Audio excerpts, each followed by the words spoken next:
सर्वप्रथम प्रदेश अध्यक्ष को मैं धन्यवाद देना चाहता हूँ। और ये तो भारतीय जनता पार्टी की परंपरा भी रही है, जो काम करता है उसको चुन चुन कर सम्मान देने का काम पार्टी करती है, और उसी के तहत मुझे भी प्रदेश कार्य समिति सदस्य बनाया गया। इसके लिए मैं तमाम प्रदेश नेतृत्व के प्रति आभार व्यक्त करता हूँ। लाखों की संख्या में समर्थक। देखिए, निश्चित रूप से जब विधानसभा माथे पे है तो तैयारी तो होनी ही चाहिए, और जब दिनारा विधानसभा से हम लोग को प्रदेश कार्य समिति सदस्य बनाया गया है तो हम लोग का परम लक्ष्य है कि दिनारा में अभी महागठबंधन जीता है उसको परास्त करना और यहाँ एनडीए को जिताना, ये हम सबका परम। सर, बिहार में बेरोजगारी की बहुत कमी है, बेरोजगार लोग जो है बाहर जा रहे हैं और यहाँ कंपनी नहीं है। अभी देखें कि फिलहाल में केमिकल फैक्ट्री था, उसमें आग लग गया। रोहतास भी कई लोग मारे गए, सर उस पर क्या सरकार सोच रही है और आने वाले समय में क्या हो, रोहतास जिला में या कहीं और जगह व्यवस्था हो पाएगा?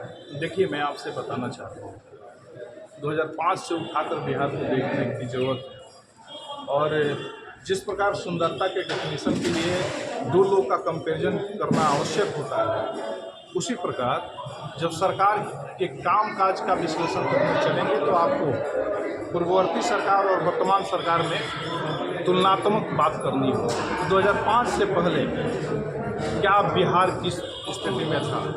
हम लोग जब यहाँ से एसी एनएच और वो सासाराम वाला रोड पकड़ के आरा तक जाते थे, तो जो आज 45 मिनट में सफ़र पूरा करते हैं हम लोग, तो उस समय 5-5 घंटा 6-6 घंटा लगने का काम था। आज पूरे भरोसे के साथ कहता हूँ कि रोड की ऐसी व्यवस्था बनी है कि राजधानी में जाकर और उसी दिन काम करके उसी दिन घर तक आप लौट के आ सकते हैं।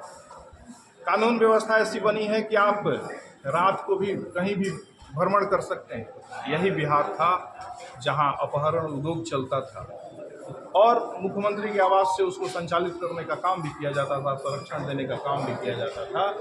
तो उस तब से और अब के बिहार में बहुत बदलाव हुआ है। बचपन में हम लोग जब क्रिकेट मैच देखने के फिराक में पढ़ते थे तो 2 दिन पहले से ही बैटरी चार्ज कर व्यवस्था बनानी पड़ती थी कि भाई बैटरी चार्ज कर लो, लाइन का कोई आता पता नहीं है। आज महाराष्ट्र का जो भाषा विवाद चल रहा है उस पर क्या कहेंगे? राज ठाकरे ने बिहार और यूपी के लोगों को टारगेट किया है। ये कुछ ऐसे ही दिग्भ्रमित लोग हैं जो भारतीय अस्मिता पे प्रहार करना चाहते हैं। पूरी आज़ादी है सबको, किसी इलाके का कोई भी व्यक्ति कहीं भी रह सकता है, कोई भी भाषा बोल सकता है। अगर इस पर कोई रोक टोक कर रहा है तो निश्चित रूप से उसकी निंदा होनी चाहिए और इस पर सरकार को भी कठोर कदम उठाना चाहिए। अभी वर्तमान समय में ये जदयू और बीजेपी का गठबंधन है, उससे पहले भी जो दिनारा विधानसभा जदयू के पहले भी गया है। आने वाले समय में किस तरह से इसको देखते हैं आप? देखिए, मैं इस पे मैं कुछ नहीं कर सकता, मैं कुछ तैयारी नहीं कर रहा हूँ। मेरा मिशन एक है कि इलाके का डेवलपमेंट होना चाहिए।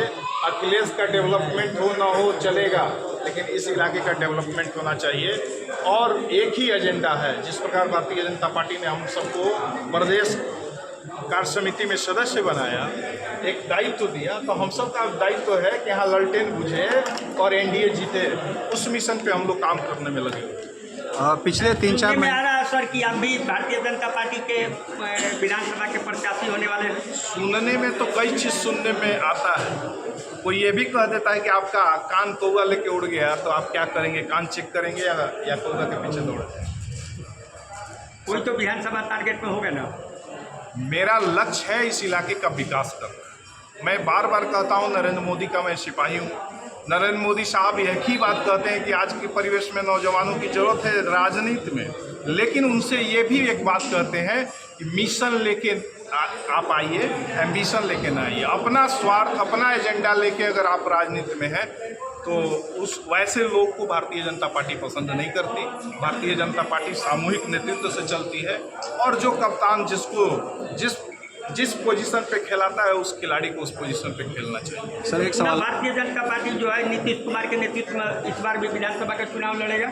निश्चित रूप से ये तो सिर्फ नेतृत्व स्तर पे कई लोग बोल चुके हैं कि हमारे मुख्यमंत्री के प्रत्याशी आदरणीय नीतीश कुमार ही रहेंगे और उन्हीं के नेतृत्व में चुनाव लड़ेंगे।